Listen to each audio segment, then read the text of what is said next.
Good evening, everyone. I would like to thank you all for inviting me to speak on behalf of SOS Street Outreach Society. I had come with a load of prepared notes, and I thought perhaps I'll just wing it and give you a talk in a more informal way. I would like to start by talking a little bit about SOS Street Outreach Society, or what I would like to say, what's in a name.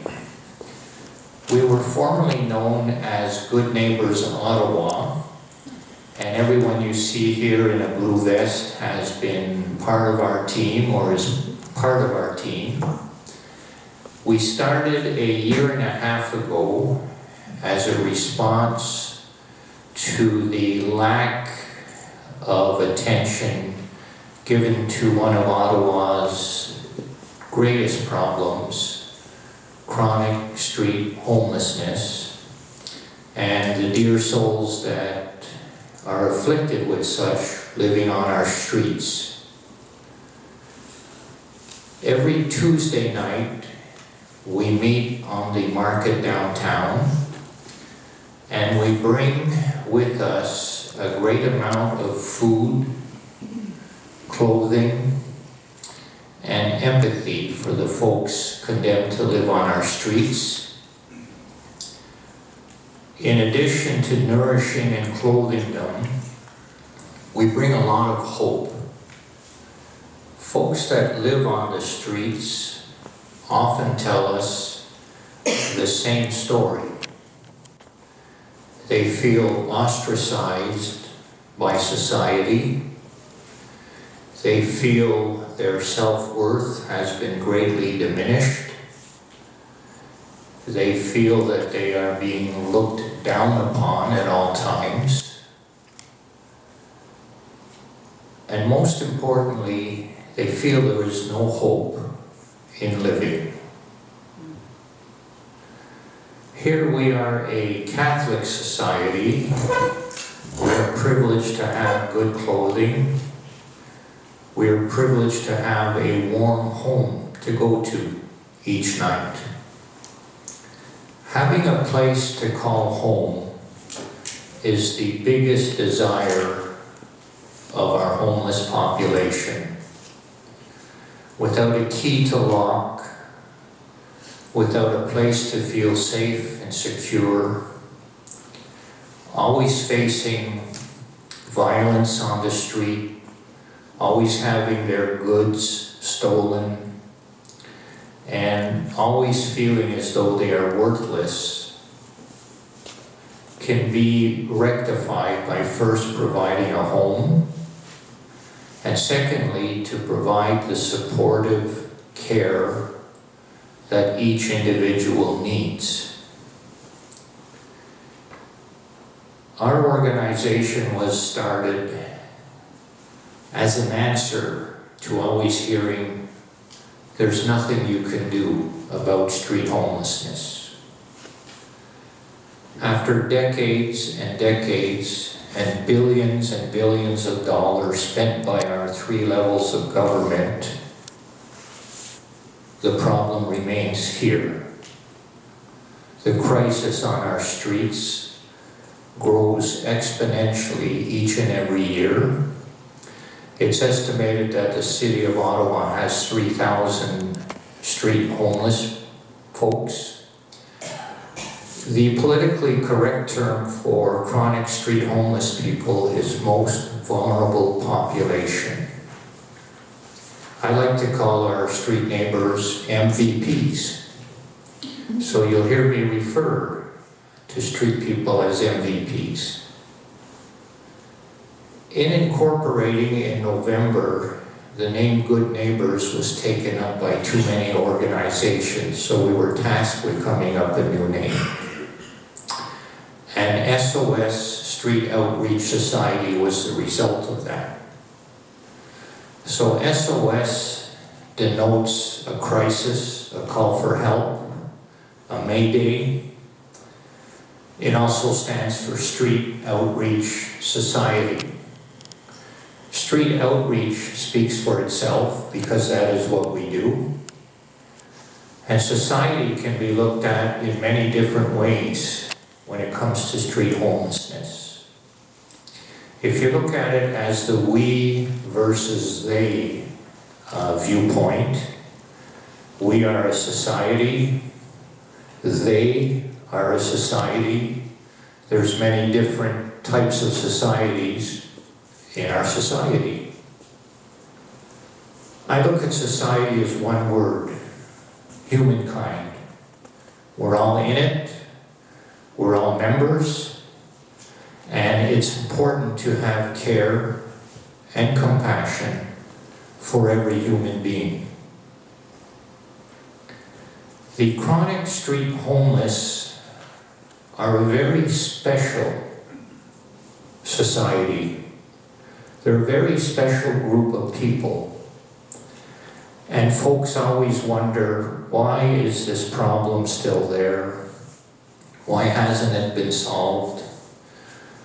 Why have they not taken care of things? I can tell you that street homeless folk are very, very unique to other groups of homeless people. Street outreach workers would say they're the hardest part of our society to deal with. The reasons are simple. Most are afflicted with mental illness. Most have a drug addiction. The large majority have a combination of both afflictions. So there's mental disability, there's drug addiction, and as you'll see in many of these slides, there's physical disability. So Bruce, alcohol too, alcohol addiction is it? Absolutely.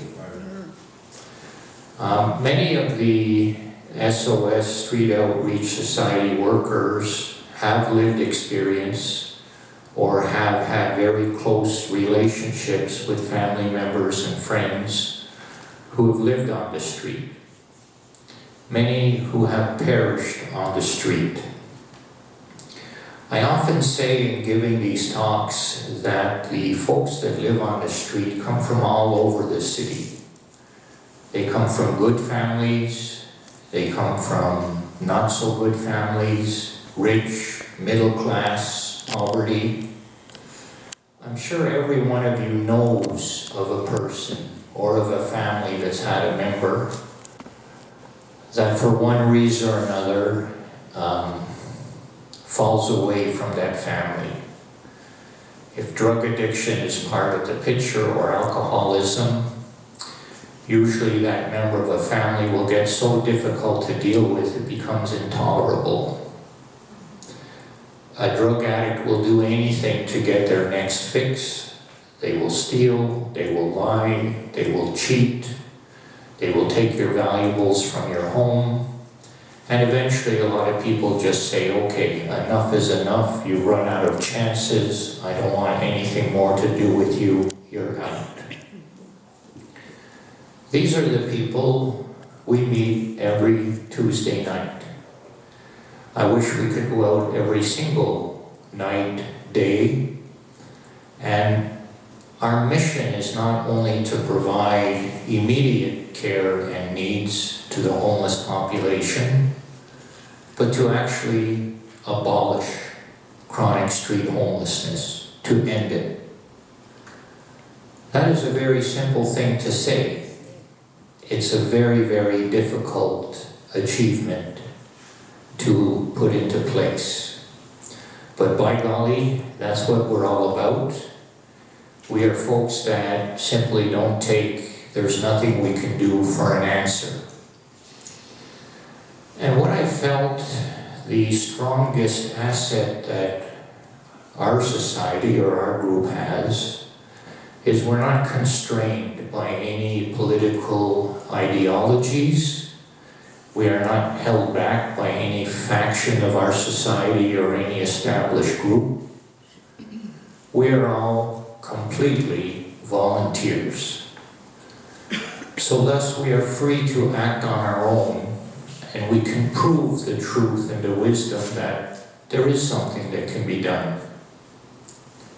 We have built up a network of about 300 people, many of which are sitting in this room, that work with us and collaborate to provide food, to provide clothing. Each night we serve close to 300 people. We bring 12 wagon loads of food and clothes. I'm sure if you think for a moment, the logistics behind this is immense. And we are privileged and proud to have so many people on our team that help in many, many ways, so this outreach happens each and every Tuesday. This year, Christmas and New Year's fell on a Tuesday, but that did not stop our approach and our determination to get out there each and every week. I could talk to you for hours about the causes or the problems in our society as to why we have chronic street homelessness. Problem I have is I know too much, so I would speak to you for several days. The answer to change things is quite simple. Start somewhere, do something. After a year and a half, we have grown quite sizable. We are now Ottawa's largest street outreach, and we're still growing. And we've now achieved a status and a number of volunteers where we are working, collaborating with other organizations that deal with homelessness at different levels. We've come to know organizers and directors of the Mission, of the Salvation Army, of the Shepherds of Good Hope, and countless other organizations. Every person we've met with any organization looks at what the Street Outreach Society does and they say, wow, you're taking on the biggest task. We haven't had the capability to get where you're at. One of the largest impediments to helping people on the street, surprisingly, is that they often refuse help. Because they are disenamored with our society, they believe that no one is really going to help them. They have experienced being on waiting lists for years and years and years. With their addictions and their mental disabilities, many are not aware that they have a problem. Many would have no idea how to go to an appointment, how to get to one, or even a concept of what time is. So for us to expect that a homeless person would be very active in helping themselves is a mistake. Joining us on a walk and seeing these wonderful MVPs and how truly grateful they are for our help. Not a walk goes by where we don't have people crying, telling us how thankful they are, telling us that we're bringing them hope, that our society truly and actually cares. It happens time and time again. You may see some of these slides where people are holding us, hugging us. So this isn't a group of people to be feared. Most folks that are new on a walk with us are moved and touched by the spirit of our street folks. I can't count how many times we get God bless you and thank God for you and thank God for what you're doing. Anyone in this room that has been on a walk can testify to that truth. So the question always remains, what do we do? Some of these slides show where we can begin. The issue of homelessness is getting more and more prevalent in our frontline news stories. And not always because there's a lack of care for these people. Many of the stories are, get them off the street, we don't want them in our neighborhood. I could go on. We have to start somewhere. If I could wave a wand, I would have 10 buses tomorrow and we'd go around and pick up all the homeless off the street. We would bring them to a place where they could have a room, a bed, have access to a shower, access to 24/7 counselors, help workers that enable them to receive any benefits they're entitled to, any treatments that they need. It's a reality that many of our homeless population are somewhat beyond help. Having been on drugs for many years puts people in a situation where they can't really function otherwise.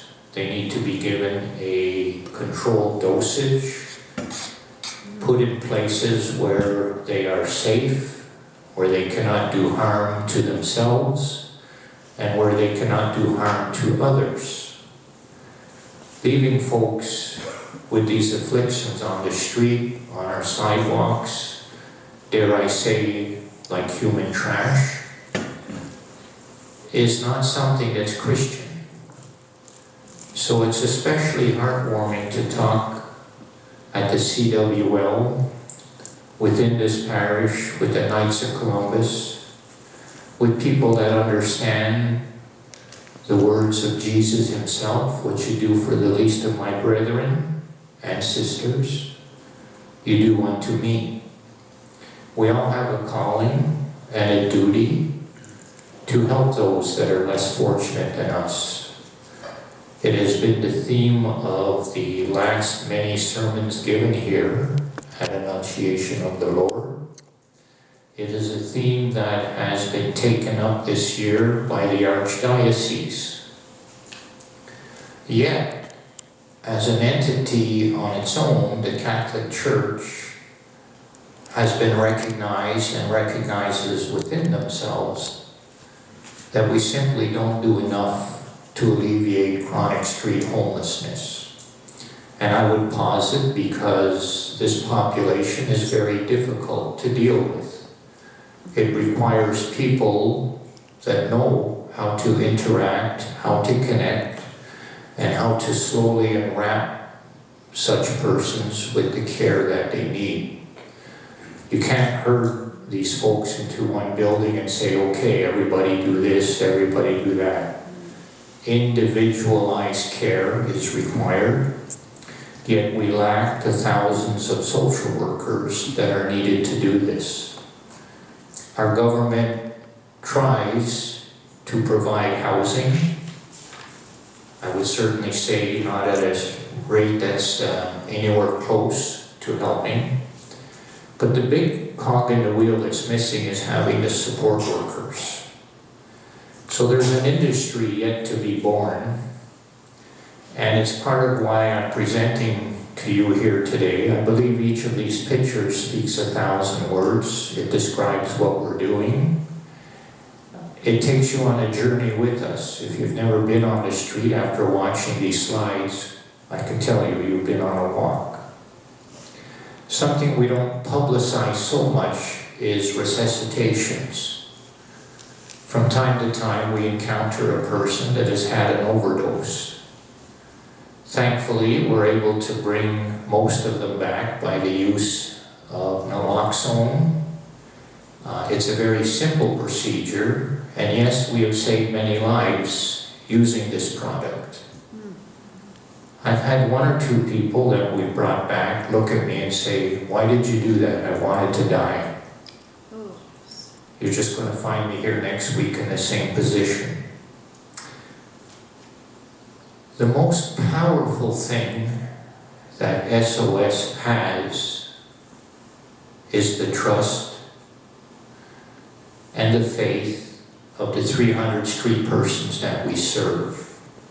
This is a tremendous asset in a quest to transition them from the streets into a proper care environment. So a big part of our job is public education, garnering a correct media approach, and convincing our three political levels to work in sync with one another. In truth, we need a whole new approach to homelessness. Ottawa's reliance on the shelter system to deal with homelessness is quite incorrect, to say the very least. It's archaic, it's harmful, and it's inhumane.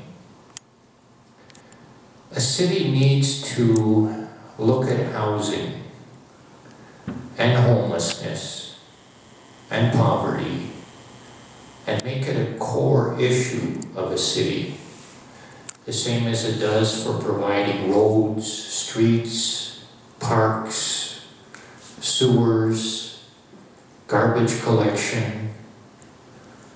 Homelessness is out of that realm. It's an issue that Ottawa has always chosen to ignore and only deal with it when the problem hits the street or as close to the street as possible. And sadly, Ottawa has chosen the shelter system. Shelters don't reduce homelessness, they don't solve the problem, they don't work forward.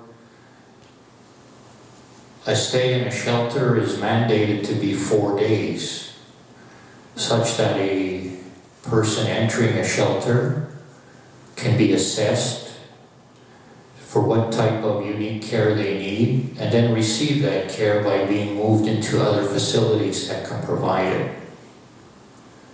That's what the law states. We don't have those resources, it doesn't exist. So we meet people that have lived in the shelters for years, not just 4 days. When you visit a shelter or see outside, which you're seeing on these slides, it's no way to live. And to be constantly told, well, you're on a waiting list, it's now gone from 3 years to 2 years, or it's gone from 2 years to 4 years, there's no hope. You're all aware of the recent news story of a homeless person who froze to death just off of Elgin Street on Monday.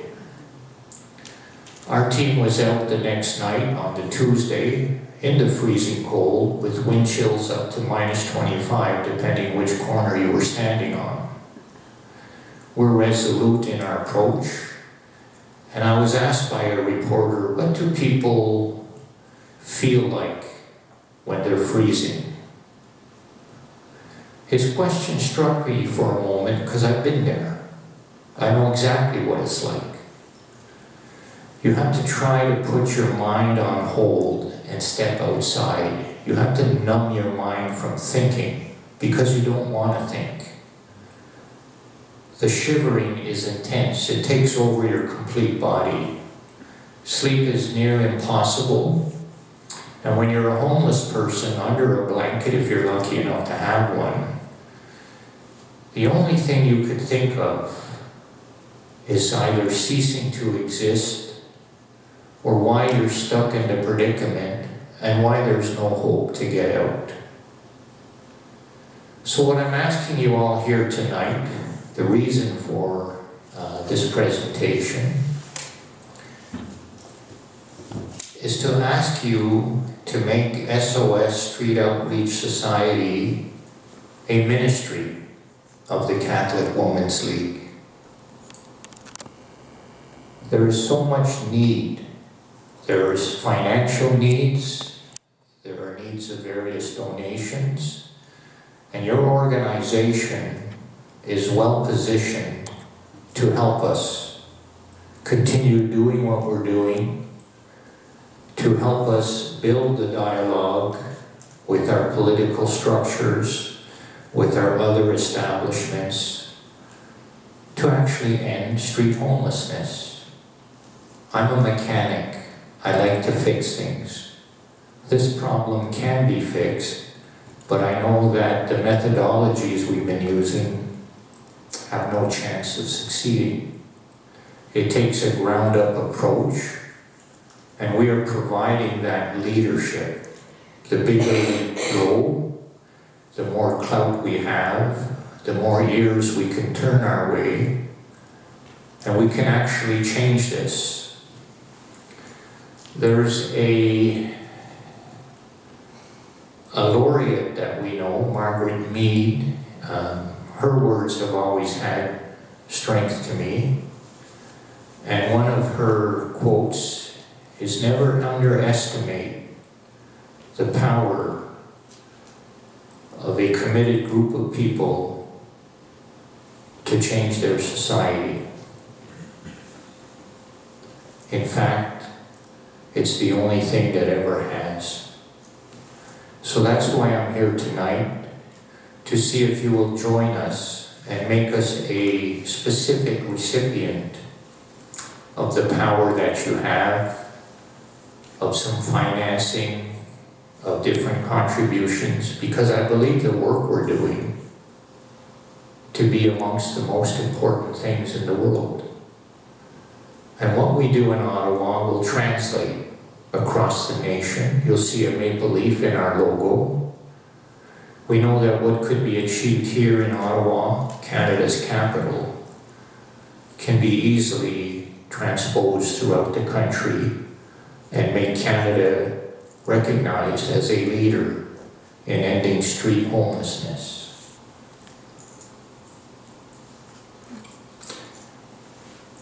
Are there any questions that you might have of me?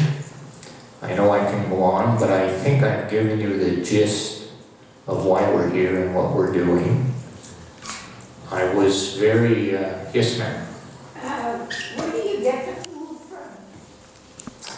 We get the food from about 200 intrepid people. You saw some